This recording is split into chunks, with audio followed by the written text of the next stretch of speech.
Man, I don't know. Maybe it's just me, but there's nothing that I love more than just coming home after a long shift of work, opening up my TikTok app, and there is just slideshows and videos of forgotten NFL players. I don't know. There's something so comforting in those like mid 2000s, early 2010s player that you probably forgot about, and you just see him again, and he just reappears in your life. You're like, dude, I used this guy in Madden.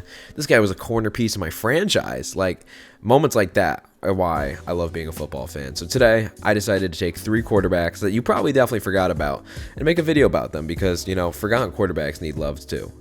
Let's get right into it.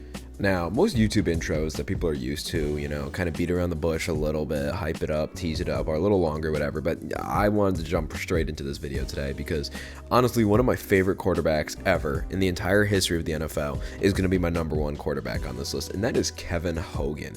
Kevin Hogan is a Stanford graduate. He entered the NFL in 2016. I absolutely love Kevin Hogan. I thought Kevin Hogan was going to be a dog coming out of college.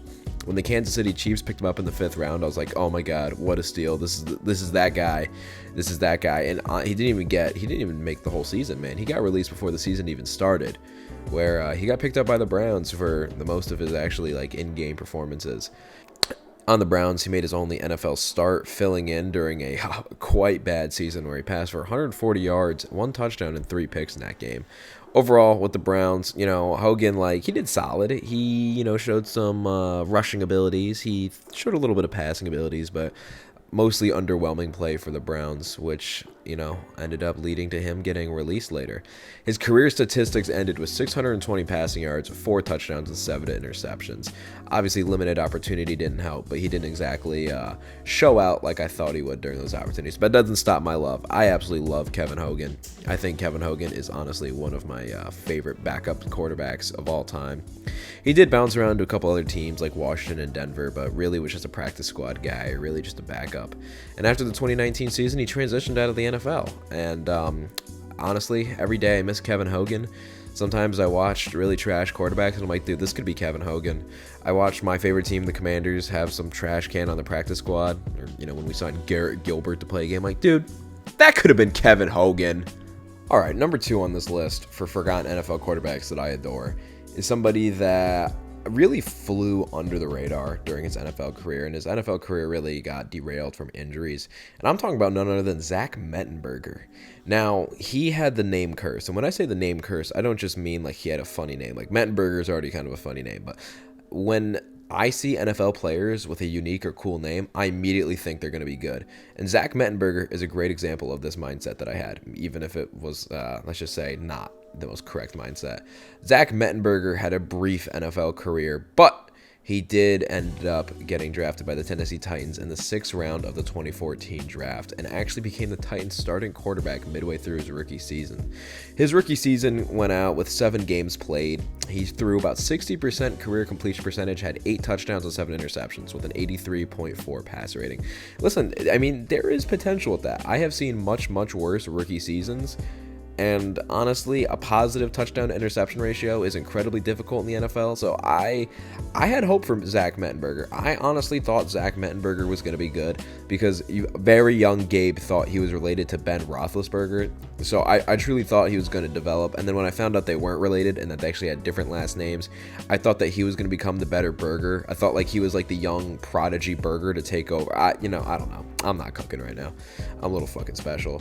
The following season, they drafted Marcus Mariota with the 2nd pick, really putting Mettenberger into that backup role, unfortunately. And then Mettenberger was able to step in for a couple games for Mariota that season, but did not win a single one of them, which isn't exactly going to be helping his playing chance, but still had a 60.8 completion percentage, which is great, but then 4 touchdowns and 7 interceptions is a little bit of a wet fart, unfortunately. Mettenberger, unfortunately, actually never won a game as a starter, and this really damaged his career going forward. 2016, he got waived by the Titans. It was picked up by the Chargers, but unfortunately didn't end up making the final roster. He spent some time on the Steelers and the Raiders, but he ended up never appearing in a regular season game for either of those teams. After the NFL, Mettenberger started exploring options in other football leagues. In 2019, he joined the Memphis Express, the Alliance of American Football. Yeah, I've never heard of the AAF, but starting 2 games, and then the league absolutely just shit itself. So, I really liked Mettenberger. I thought he had a nice arm. I thought he had a nice little deep game. And I really thought Mettenberger, really just based on his name, was going to be a good quarterback. But unfortunately, when you're not very mobile, and not exactly the best decision maker, your chances of being a high-level NFL quarterback kind of dwindle. His career percentages came out to 12 touchdowns, 14 picks, a 75.4 passer rating, and hey, at least a 60% completion percentage. There's certainly worse in this league, so... Zach Mettenberger's career may not have lasted long, but I certainly thought he was going to be the alpha burger compared to him and Big Ben. Now, ladies and gentlemen, the last quarterback on this list is the original Swiss Army knife. He is the original Mr. Play-It-All quarterback. This is before Taysom Hill. This is in the age of Colt McCoy taking special team snaps. But no, this isn't Colt McCoy. In fact, this is Joe Webb. Again, another one of those of my favorite forgotten quarterbacks. Joe Webb got drafted by the Minnesota Vikings in the 6th round of the 2010 draft. And he stuck with the Vikings for 3 years with some notable stats of 3 touchdown passes thrown, 5 interceptions thrown, but 4 rushing touchdowns.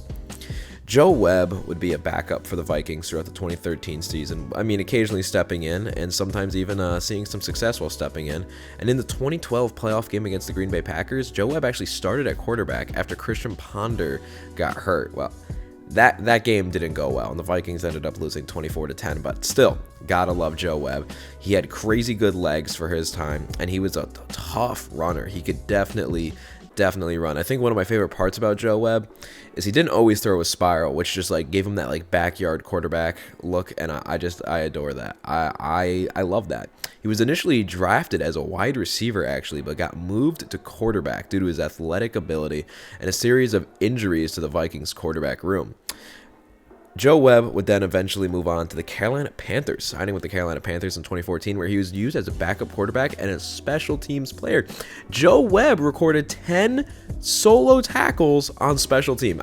That's fucking awesome. When your quarterback's running special teams and then being your backup quarterback, that's awesome. That's awesome. He was also used in wildcat formations occasionally, which is also badass as hell. 2017, he joined the Buffalo Bills, where he continued to play multiple roles. He joined the Texans in the 2018-2019 season. And Joe Webb's NFL career, marked by that rare combination of skills and adaptability. He was able to play so many roles, which really helped carve out a longer NFL career for him than most people really would have expected. He played in a total of 102 games, while throwing 3 passing touchdowns in his career with 6 interceptions, but also having over 300 rushing yards and 4 rushing touchdowns, and 87 receiving yards. The original Swiss Army knife before Taysom Hill. Joe Webb's impact in his career, it's about adaptability, being able to play anything. He never was a full-time starting quarterback, but he was a utility player who could play quarterback, play special teams positions, play wide receiver, running back, taking any role and really making any role work. I think that was the best part of Joe Webb. So if you forgot about any of these quarterbacks, you have to drop a like and a comment, say something nice, or say something hateful. Frankly, I don't care. I just need the engagement. Thank you guys so much for watching. Make sure to like and subscribe. Check out the description, and I will be making another one of these shithole videos soon. Thank you.